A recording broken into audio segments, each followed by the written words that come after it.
నా పేరు గుగులో సూర్యప్రకాష్. నేను democratic student federation of India రాష్ట్ర కోశాధికారిని.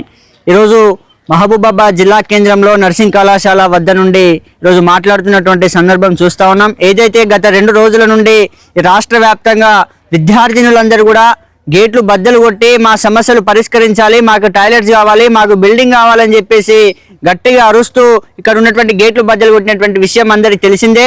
కానీ ఇప్పటి వరకు ఈ రాష్ట్ర ప్రభుత్వం అయినటువంటి ముఖ్యమంత్రి గారు రేవంత్ రెడ్డి గారు తన దగ్గరనే విద్యాశాఖ పెట్టుకొని ఈ మధ్య అంటే అది విద్యాలయాలు, మరి ఆ విద్యాలయాల్లో ఉన్నటువంటి విద్యార్థినుల సమస్యలు ఈరోజు ఈ రాష్ట్ర ప్రభుత్వానికి కనబడట్లేదు అని చెప్పేసి ఈరోజు ముఖ్యమంత్రి రేవంత్ రెడ్డి గారిని మేము ప్రశ్నిస్తా ఉన్నాం. అయ్యా ముఖ్యమంత్రి రేవంత్ రెడ్డి గారు, ఇక్కడ విద్యార్థినులందరూ కూడా టాయిలెట్స్ లేక, బిల్డింగ్ లేక, వాళ్ళకు వసతి రూమ్ లో మౌలిక సదుపాయాలు లేక వాళ్ళకి ఇబ్బంది పడతా ఉంటే 3 సంవత్సరాల నుంచి మీ రాష్ట్ర ప్రభుత్వం చూసి చూన్నట్టు వ్యవహరిస్తా ఉంది. ఇదే జిల్లా కలెక్టర్ గారు కూడా ఇప్పటి వరకు అనేక సార్లు వినతి పత్రాలు ఇచ్చినా కూడా ఆ వినతి పత్రాలను కేవలం డస్ట్బిన్ లోనే పడేసినటువంటి ఈరోజు ఈ జిల్లా కలెక్టర్ గారిని చూస్తున్నాం. తక్షణమే ఏదైతే ఈ నర్సింగ్ కళాశాలలో భావి భారత అయినటువంటి విద్యార్థినులు వాళ్ళు డాక్టర్ కావాల్సినటువంటి వాళ్ళకి ఈరోజు సమస్యలు వస్తే మరి ఏ విధంగా వాళ్ళు రేపటి నాడు వాళ్ళు ఏ విధంగా ట్రీట్మెంట్లు చేస్తారని చెప్పేసి కూడా ఈ సందర్భంగా మేము తెలియజేస్తా ఉన్నాం. తక్షణమే ఇక్కడ ఉన్నటువంటి ఈరోజు విద్యార్థినులు దాదాపు 240 మంది విద్యార్థులు ఉంటే కనీసం 20 గదులు కూడా లేనటువంటి పరిస్థితి.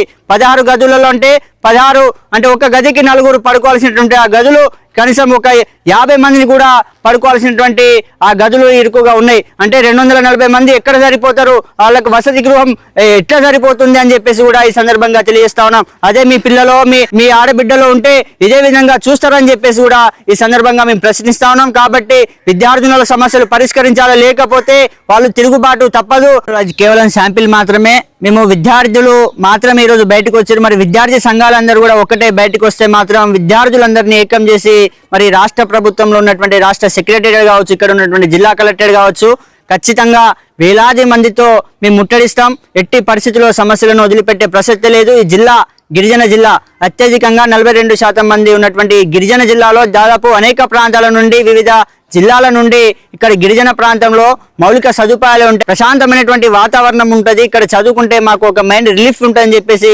వివిధ జిల్లాల నుండి ఈరోజు విద్యార్థులందరూ ఇక్కడ చదువుకోవడానికి వస్తున్నారు.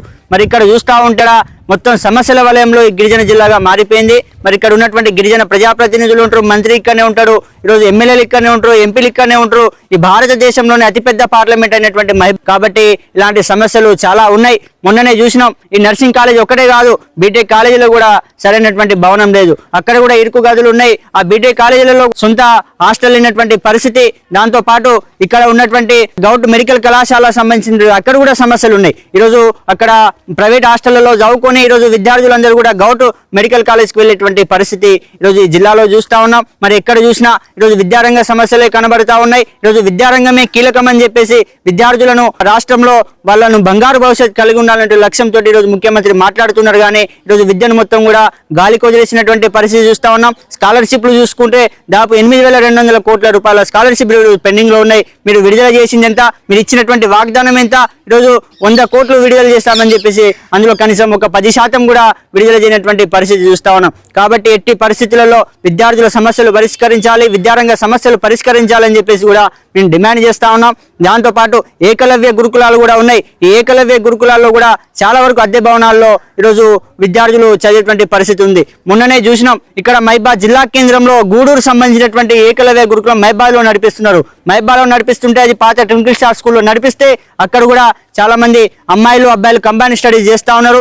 అటువంటి నేపథ్యంలో కూడా అక్కడ కూడా ఇటువంటి సేమ్ నర్సింగ్ కళాశాలలో ఎట్లయితే సమస్య ఉందో అదే సమస్య ఆ ఏకలవ్య గురుకులం ఉంది. ఆ ఏకలవ్య గురుకులం కూడా మేము పోరాటం చేస్తే దాదాపు 6th, 7th, 8th క్లాస్ మొత్తం కూడా కొత్తగూడ షిఫ్ట్ చేశారు. మరి ఇట్లా షిఫ్ట్ చేస్తా పోతా ఉంటే మరి విద్యార్థినులందరూ కూడా ఎలా చదువుకుంటారని చెప్పేసి కూడా ఈ సందర్భంగా మేము అడుగుతా ఉన్నాం. ఈరోజు గురుకులాలు కావచ్చు, కేజీబీవీలు కావచ్చు, ఆశ్రమ పాఠశాలలు కావచ్చు, ఈరోజు అనేకమైనటువంటి సమస్యలు ఈ జిల్లాలో ఉన్నాయి. కాబట్టి ఈ సమస్యలు తక్షణమే పరిష్కరించాలని చెప్పేసి కూడా మేము ఈ సందర్భంగా డిమాండ్ చేస్తా ఉన్నాం. జిల్లా కలెక్టర్ గారికి ఎన్నిసార్లు వినతి పత్రాలు ఇచ్చినా కూడా కనీసం పెడచెవిన పెట్టకుండా కనీసం చీమ కుట్టినట్టు కూడా ఈరోజు వాళ్ళు వివరిస్తా ఉన్నారు. కాబట్టి తక్షణం ఇక్కడ ఉన్నటువంటి జిల్లా అధికారులు తక్షణమే ఒళ్ళు దగ్గర పెట్టుకుని చిత్తశుద్ధితో విద్యార్థుల సమస్యలు పరిష్కరించాలి. లేకపోతే మాత్రం విద్యార్థుల నుంచి వచ్చేటువంటి ప్రతిఘటన మాత్రం అది మామూలుగా ఉండదు. అది పోరాట రూపంలో అందరు బయటకు వస్తే మాత్రం మీ కుర్చీలు మొత్తం కూడా కదులుతాయి.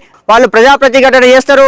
ఇప్పటికే కేసీఆర్ ప్రభుత్వాన్ని గద్దెదించి ఈరోజు మీ ప్రభుత్వాన్ని మార్పు కావాలి కాంగ్రెస్ కావాలని చెప్పేసి ఈరోజు విద్యార్థులు కూడా కంకణం కట్టుకొని కాంగ్రెస్ తెచ్చుకుంటే కాంగ్రెస్ తెచ్చిన పాపన మరి ఆ విద్యార్థుల సమస్యలు ఈ విధంగా ఉంటే మరి మిమ్మల్ని కూడా గద్దె దింపుతామని చెప్పేసి కూడా ఈ సందర్భంగా మేము హెచ్చరిస్తా ఉన్నాం.